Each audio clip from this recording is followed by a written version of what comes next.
Caríssimos irmãos e irmãs, nós chegamos então ao terceiro domingo da Quaresma,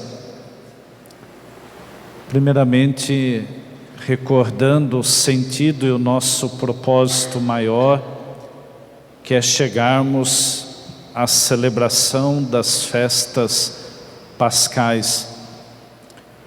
E nesse bom propósito, perceber que com os exercícios penitenciais ou com o intensificar da oração, do jejum e da caridade, nós queremos também dispor os nossos ouvidos para a palavra de Deus. Assim, cada domingo ou cada semana do tempo quaresmal, nós vamos percebendo o sentido desta proximidade, mas também a nossa evolução espiritual. Eu diria que na primeira semana nós vamos organizando os pensamentos e as atitudes. Na segunda semana nós já aumentamos os esforços, de modo que na terceira semana a gente perceba que não há mais condições de voltar, mas pelo contrário, olhar adiante. E talvez a terceira semana, por não poder ou não dar mais para voltar, pelo menos seja para nós a semana mais difícil nos bons propósitos. Estamos no meio do caminho, 50% desta caminhada, e por isso a tentação de não querer virar o morro e continuar, e querer então voltar àquilo que foi ou que era uma outra realidade espiritual. Então esta terceira semana se abre com esta importante atenção, o ritmo, a dinâmica, os propósitos do nosso itinerário quaresmal. Do outro lado, à luz da palavra de Deus, como dizia no início, nós temos os lugares catequéticos, ou diria também lugares teológicos, aonde Jesus vai dando o sentido deste itinerário quaresmal. Na primeira semana fomos ao deserto, não só para a solidão, não só para o silêncio, mas principalmente para perceber o lugar do encontro com Deus, consigo. E também, como dizia o Evangelho, quanto Jesus estava rodeado de um lado pelas tentações e do outro pelos anjos que o serviam. Ou seja, partimos da consciência de nossos limites para chegarmos à superação das tentações. O segundo lugar catequético nós vimos semana passada, quando então, subindo a montanha, no episódio da transfiguração do Senhor, o grande convite pelas orações que completavam a narrativa do Evangelho, estava justamente na percepção da nova visão. O novo olhar que Jesus queria dar a Pedro como líder da comunidade e a Tiago e João. A escolha de Tiago e de João se dá principalmente porque anteriormente sua mãe havia lhe pedido a Jesus que um filho, ao chegar em Jerusalém, na ocupação de um poder temporal, pudesse um estar à esquerda ou à direita. Ou seja, Jesus leva esses três para que eles tenham uma visão da finalidade do término do caminho em Jerusalém. Não era o poder temporal. O olhar daqueles deveria então estar voltado para a glória, para a ressurreição, para aquela comunhão estabelecida com Deus através de Jesus. E hoje nós chegamos ao lugar catequético que é o Templo de Jerusalém. Ou seja, caríssimos, o nosso caminho ele vai passando por lugares, seja o deserto da vida, seja a montanha onde queremos alcançar uma nova visão, seja no templo, no lugar onde construímos a nossa fé e mantemos a nossa relação com Deus. Para chegarmos ao sentido do templo, nós olhamos a primeira leitura, que trouxe para nós o relato então da aliança, ou dos 10 mandamentos, melhor dizendo, no contexto da aliança. Ou seja, toda vida humana, ou aonde houver o ser humano, será necessário sempre ter regras, sempre ter limites. Isso não é diferente no contexto religioso. Ou seja, hoje o mundo parece nos fazer uma proposta de uma prática religiosa onde tudo é permitido, onde a liberdade é a grande expressão, e a gente sabe que onde existe o ser humano é preciso ter um limite. Os 10 mandamentos querem construir de modo particular não simplesmente um limite, não simplesmente uma regra, mas os 10 mandamentos querem ajudar a superação daquele momento da escravidão do Egito para todo este caminho que será feito ao longo do período do deserto. E nesse período do deserto, os mandamentos como uma forma para descobrir e para construir a imagem de Deus. Ou seja, o Antigo Testamento traz para nós traços de uma concepção, às vezes, de Deus punitivo, de um Deus vingador, de um Deus que condena, que castiga.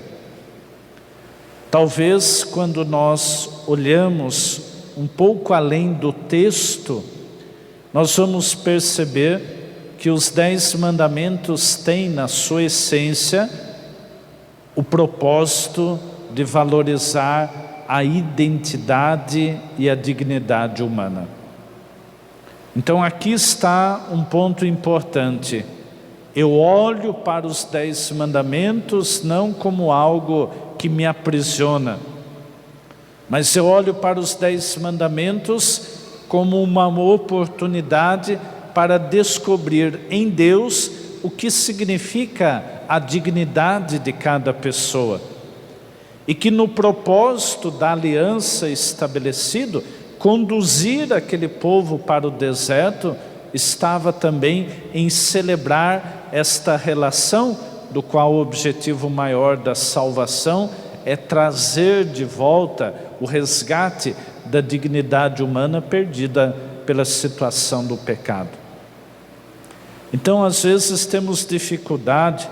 Eu me lembro quando um jovem dizia: padre, eu tenho dificuldade de ler, de compreender os 10 mandamentos, porque é só não, não, não, não, não.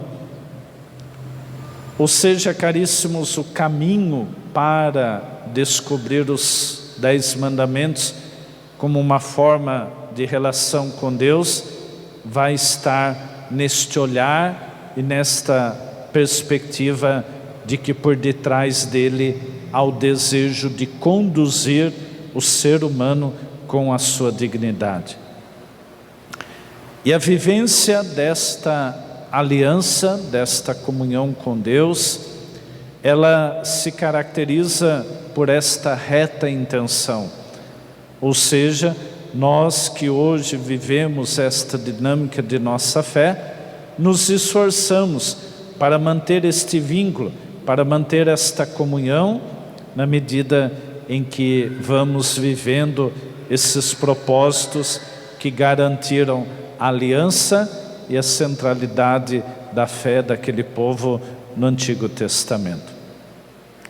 Quando nós olhamos para a segunda leitura da carta de São Paulo aos Coríntios, nós temos uma bela reflexão sobre o sentido da cruz.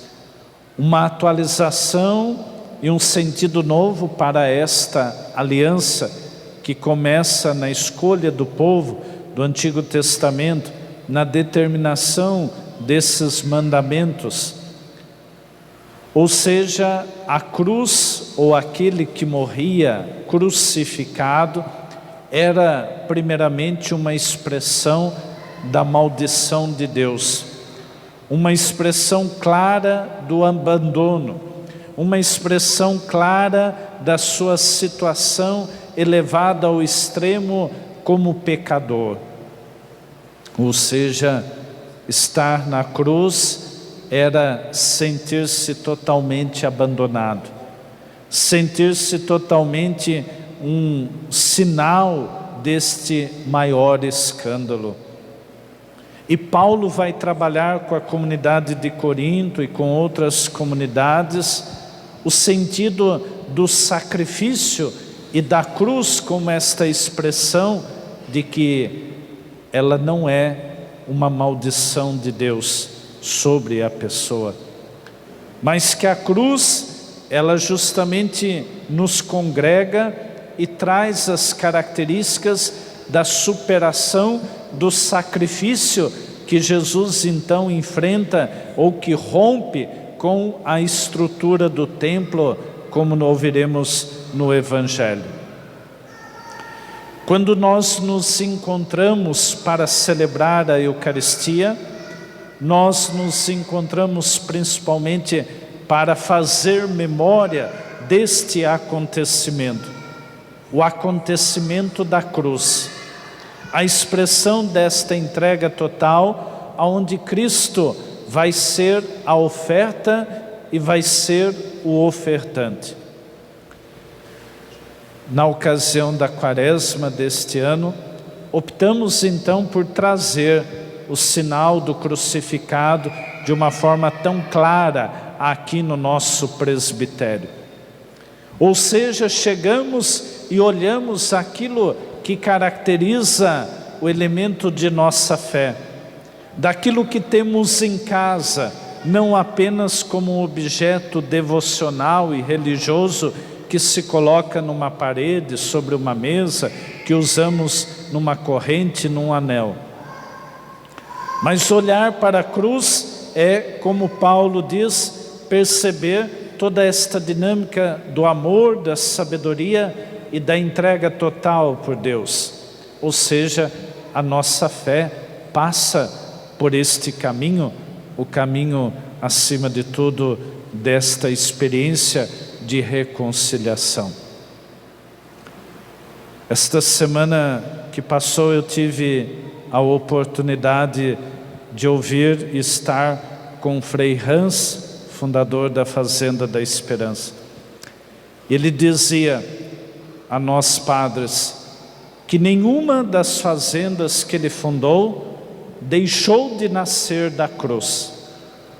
Ou seja, às vezes o lugar estava resolvido, às vezes a documentação, mas o começo era sempre uma experiência de cruz. Ou seja, de uma necessidade, de uma entrega total que passava pelo sofrimento para chegar ao contexto da ressurreição. Ou seja, olhar para esta cruz é às vezes se identificar com tantas situações da nossa vida, do sofrimento, das lutas, dos problemas familiares, dos problemas da comunidade, dos problemas da igreja. Confesso que, ouvindo Frei Hans, eu encontrei um certo conforto de tantos desafios que o trabalho pastoral traz para nós. ou seja, saber que tudo nasce da cruz como uma entrega total. Isso pode servir para tantas situações em casa, para tantas situações de conflitos. O que nós buscamos na cruz como uma experiência de identificação e não de loucura, ou não de fuga, ou então de uma expressão de uma maldição ou de um castigo de Deus. Ou seja, cada vez mais poder abraçar a cruz. E assim então, quando celebramos a Eucaristia, nós vamos sempre encontrar no altar uma cruz para associar este mistério daquilo que Cristo realizou lá e daquilo que fazemos como memória em cada missa que participamos. Mas o importante é também não ficar só na cruz, ou seja, da cruz nós passamos à ressurreição. Um exemplo muito simples: aquilo que se coloca para ser consagrado no altar, a narrativa que nos leva à memória do sacrifício. Mas acima de tudo, quando nós recebemos as hóstias consagradas pela ação do Espírito Santo, nós recebemos o Cristo vivo, nós recebemos o ressuscitado. Por isso é importante perceber que quando vamos à missa, nós passamos por esta cruz, chegamos a esta mesa, e o que nos alimenta desta mesa não é só o crucificado. O que nos alimenta desta mesa é também o ressuscitado. E assim nós chegamos no texto do Evangelho. A proposta de Jesus é justamente resgatar a dignidade, ou sinal, a expressão do sacrifício. Diante da lei da época, o povo tinha que ir a Jerusalém em 3 grandes peregrinações. A primeira peregrinação por ocasião da Páscoa, como o próprio texto do Evangelho de hoje identifica. A segunda por ocasião da festa de Pentecostes. E a terceira por ocasião de uma festa chamada Festa das Tendas ou Festa das Cabanas. Nessas 3 ocasiões, o rito era vir em peregrinação, passar pelo templo, oferecer o sacrifício. Num primeiro momento, o papel institucional, o papel religioso do templo estava na oferta do sacrifício e no sacrifício realizado pelo sacerdote, fazer referência à antiga aliança. Ou seja, cada sacrifício fazia com que aquele fiel garantisse e confirmasse a sua comunhão, o seu vínculo com aquela aliança estabelecida no Antigo Testamento. No entanto, ao longo do tempo, esta função institucional e esta função religiosa do templo vai se perdendo. Criam num determinado momento a moeda do templo, ou seja, havia uma moeda de circulação fora do templo e havia uma moeda de circulação dentro do templo. Por isso a mesa dos cambistas e de todos, ou seja, quem chegava e fosse adquirir o animal para o sacrifício, deveria fazer este processo cambial. E sabemos que em toda relação cambial, alguém vai ganhar alguma coisa. Isso então faz com que o templo perca a sua primeira característica, não de se tornar um lugar do comércio, e deveria permanecer no ideal justamente de garantir a realização do sacrifício e manter vivos os ideais da aliança. Por isso Jesus faz uma ruptura com o templo. Não é esta a primeira e única vez de uma ruptura com a instituição e com o local do templo. Por isso Jesus se desloca do templo para os caminhos, para as estradas, para encontrar-se com aqueles que estavam excluídos da participação dentro do templo e do sacrifício e, consequentemente, da garantia da aliança.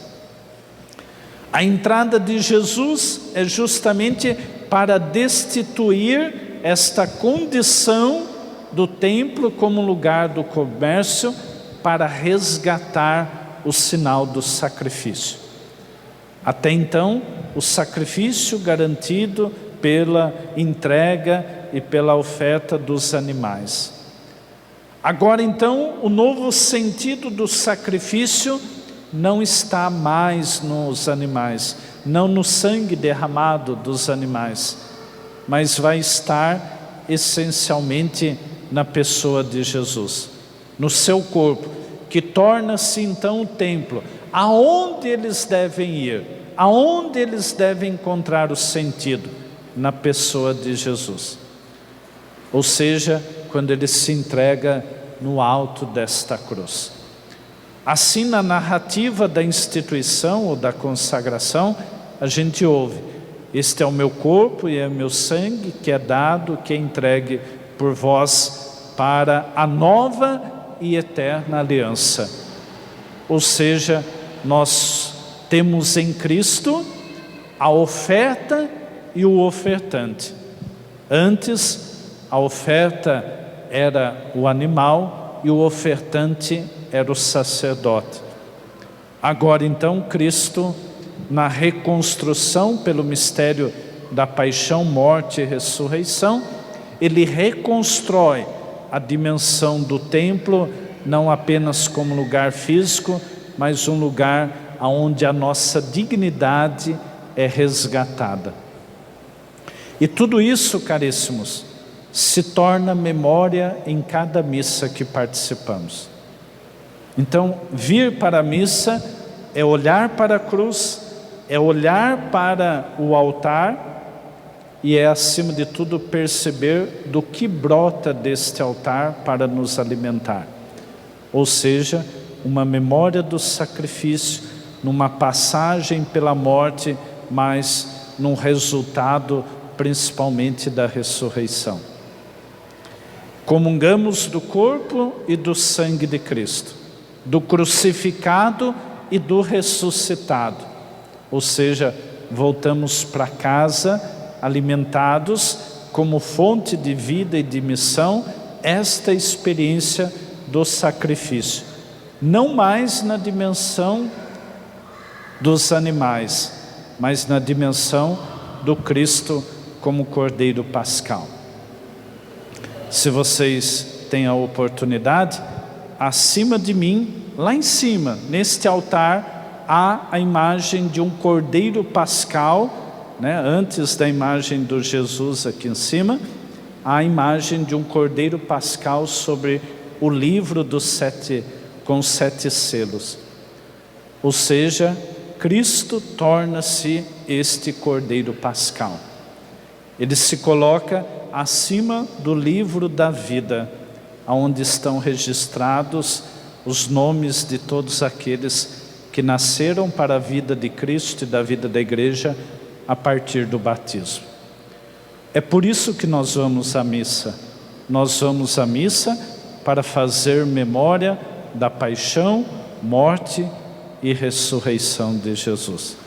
Que este seja a consciência deste sacrifício, desta entrega e desta doação.